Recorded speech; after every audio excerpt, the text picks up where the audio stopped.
This episode is brought to you by the Law Office of Carlos A. Garcia. Serious cases require a serious lawyer. Board certified in criminal law. Now, that was a crazy story. When they pitched it to you, what what did you think? Like, okay, let's do it. I'm going to make out with Mae Young. She's going to give birth to a hand. Listen, I'm going to tell you right now. Well, how did that unfold? I have no idea about the hand. That's all Vince. Okay. Like, it made him laugh. He was amused. He thought it was great. Right. I still, to this day, have no clue what he saw that was funny about that. Right, a hand. Now, what was funny to me, if you go back and look at the clip, right, I'm laughing the whole time. Okay. Like, I'm not serious at all. And that's because of Gerald Briscoe, who him and Pat Patterson was standing there trying to help deliver the baby. Gerald has got a very weak stomach. Okay. You can say vomit and he'll go, oh. I mean, he got a really weak stomach. So when Pat Patterson pulled that hand out and it had that slime on it. Right, yeah. Oh, man. He vomited right there. I mean, oh. Now I'm laughing. I'm done. I'm done. You can cancel Christmas. Like, I couldn't think straight. I thought that was like the funniest thing that ever happened in pro wrestling. And I never laughed harder than that. Wow. That was for me, that memory is forever lodged in my brain because it made no sense. None. It was comedic gold for 20 different reasons. And me and my friends always talk about it to this day. Man, people come up. You know how many? I've signed at least 100 fake hands in my life, at minimum. Right, yeah. And to the non-wrestling fan, it's not going to make any sense. Like, wait, this is Olympic strongman. He's signing a hand? I don't get what's going on here. What happened? Yeah. It's crazy. Now, you were in a memorable stable, the Nation of Domination. Yeah. What did you think? How did they pitch it to you? Did you think, I love this idea? Or at that time, walk me through the process of explaining the Nation, and what was your opinion of it? Well, I mean, when the Nation was together, I was coming back from Canada. I was living in Canada at Bret Hart's house, getting some more training because I was strong and I had wrestled a while, but they wanted me to get more in wrestling shape. Sure. And they wanted me to learn a little bit more so I can go and have matches against the more elite guys. Sure. And The Rock lived with me at that time, so we started traveling around together, and one thing led to another, and they started pitching that that The Rock brings me into the Nation to help Ron Simmons and, like fortify the Nation. Yeah. And so I kind of went in as the muscle for the Nation, and I ended up turning on Ron with The Rock, but we all turned on Ron. So. Yeah. But it was master's lessons, man. Like, you go to college, and then you leave college, and you get into a master's and doctoral programs to further your education. Me going into the Nation was like, walking into a master's program. Now, you're referring to Ron Simmons kind of As a teacher. As the teacher, like, hey, do this, do that, don't do that. That's not going to help you. Like, he kind of sorted through all the bull crap. Like, I wanted to do arm drags and right. Ron was like, no. Like, why would you do that? Yeah. Like, that's not you. Why would you do flying head scissors? That's not for you. Yeah. That's for the little dudes. Right, yeah. He's like, you need to press people and you need to power slam people. Yes. And you need to really, really beat the hell out of them. And I was like, all right. That's what you want me to do. That's what I'm gonna do. And he's a Bill Watts guy, so he came from old time tough. Y'all go out and fight. You got disagreement, move the furniture around, fight, and then shake hands. It's over with. Yeah. That was Ron. He was a tough dude, man. Now, it was great to see you in the Nation, and you've had a great career, but you're starting a new career in AEW. Yeah. And from what I've heard, I've heard a little bit of your interviews.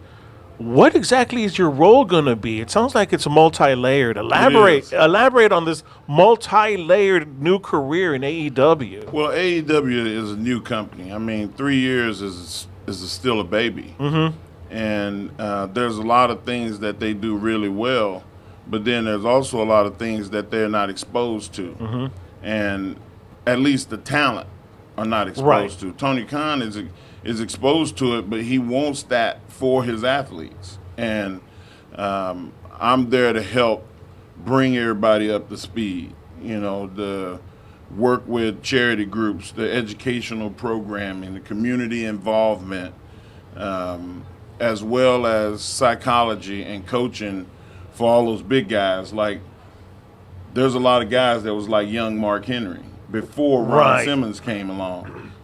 I need to talk to them and say, hey, this is where you're gonna make your hay. This is where you're gonna make money. All that other stuff, you need to leave it. So I'm there to sift through the ashes and see where the value is. And not just the little guys, I mean, not just the big guys, but the little guys and the guys that's in the middle. Like, psychology is sometimes it's simple psychology, big versus small, fast versus slow, good versus evil. But then when you get into why you screwed me over and what makes the guy bad and what makes the guy good, but how do you get sympathy for that? Getting sympathy is an important thing in pro wrestling. If you don't care about me, then there's not going to be any reaction. You're just going to be like, oh, you deserve to get whooped. But if you care, you're like, man, don't hit him. Don't, come on, Mark. Like, you get, so that's what I'm teaching. Right. The why and the when you do things, not just how. We're talking about educating the younger wrestlers, but what's great is it's one thing to talk and say, well, you know what? But you worked with Eddie Guerrero. Yeah. And you worked with those guys that were quicker and faster. So they're going to listen. Rey Mysterio. Mysterio. You start talking about quick and fast. I worked for almost a complete calendar year with Rey Mysterio. And there's nobody that understands psychology better than Rey. He didn't live by being a big, strong guy. He didn't live by being an intermediate-sized guy. He had to learn how to work with everybody and use what people thought. Like, he was sweet, he was nice, he was respectful, but when he had to be tough, he was tough. And people loved that, so you cared about Rey. If you're a big dude and you step on Rey Mysterio, man, you very likely was going to have security to get out of the arena. Yeah.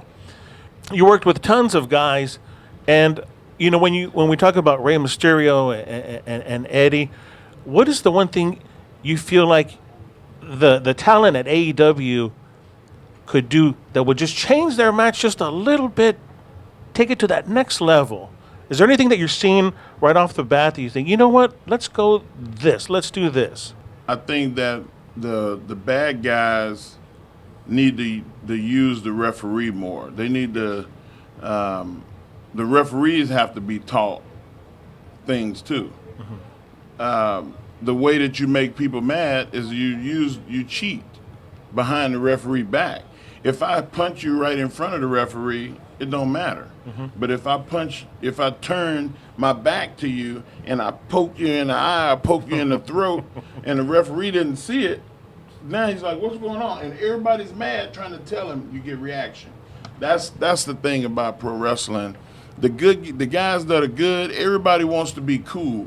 Yes. Everybody wants to look good when they want to do the flip and the super Sia, right? Whatever the hell that the Hurricane Ranas and all this. You don't need that. You need to put people in jeopardy. You need to put people in situations where people feel like, man, we need to call the police. This ain't good.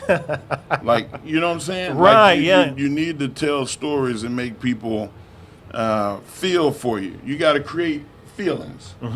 And you got these big old giant dudes, and we talking about feelings. Yes. But feelings are the most important things in pro wrestling, because without feeling a concern or feeling, like, man, this guy's really funny, or this guy, man, I can't stand him. If you don't have something, then it's going to be quiet, and people are not going to care.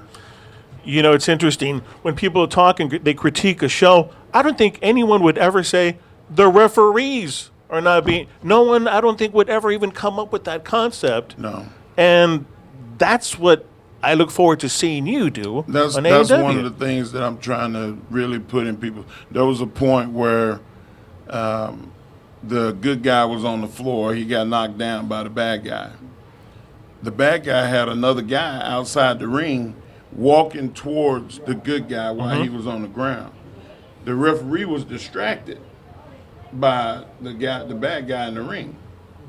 So now the referee turns and sees the bad guy on the floor walking towards the good guy.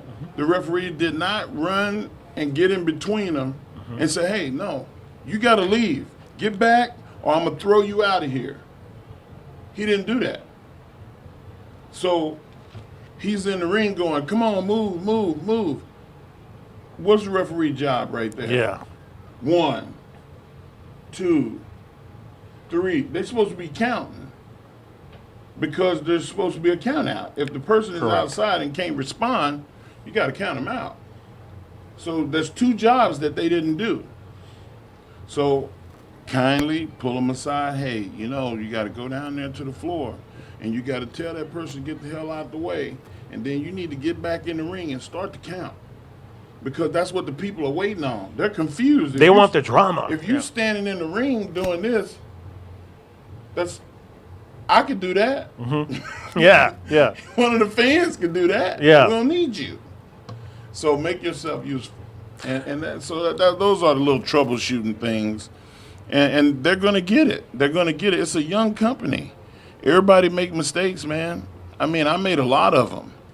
And luckily for me, I had people like me mentoring me and showing me what to do right. Who athletically, when you were in the ring, blew your mind? Like, wow, I didn't even think the match would come across that fantastic. And at the end of the day, you're like, wow. Man, he's here. He's here right now. I saw him outside, Kurt Angle. Kurt was superior to other men as far as athletics. He was the quickest guy I ever saw. He was deceptively strong for his size. And he had a brilliant mind for how to make people disappear so he could get a break.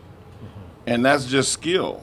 He just knew how to position himself to where, there's a lot of times I used to see Jose Lothario do it a lot too.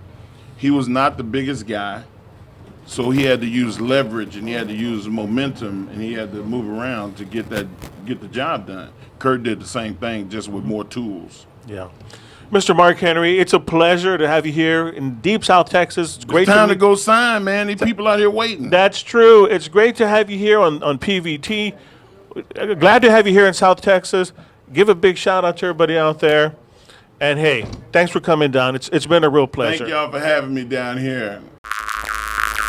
What's going on, guys? This is the world's strongest man, Mark Henry, and you are watching PVT.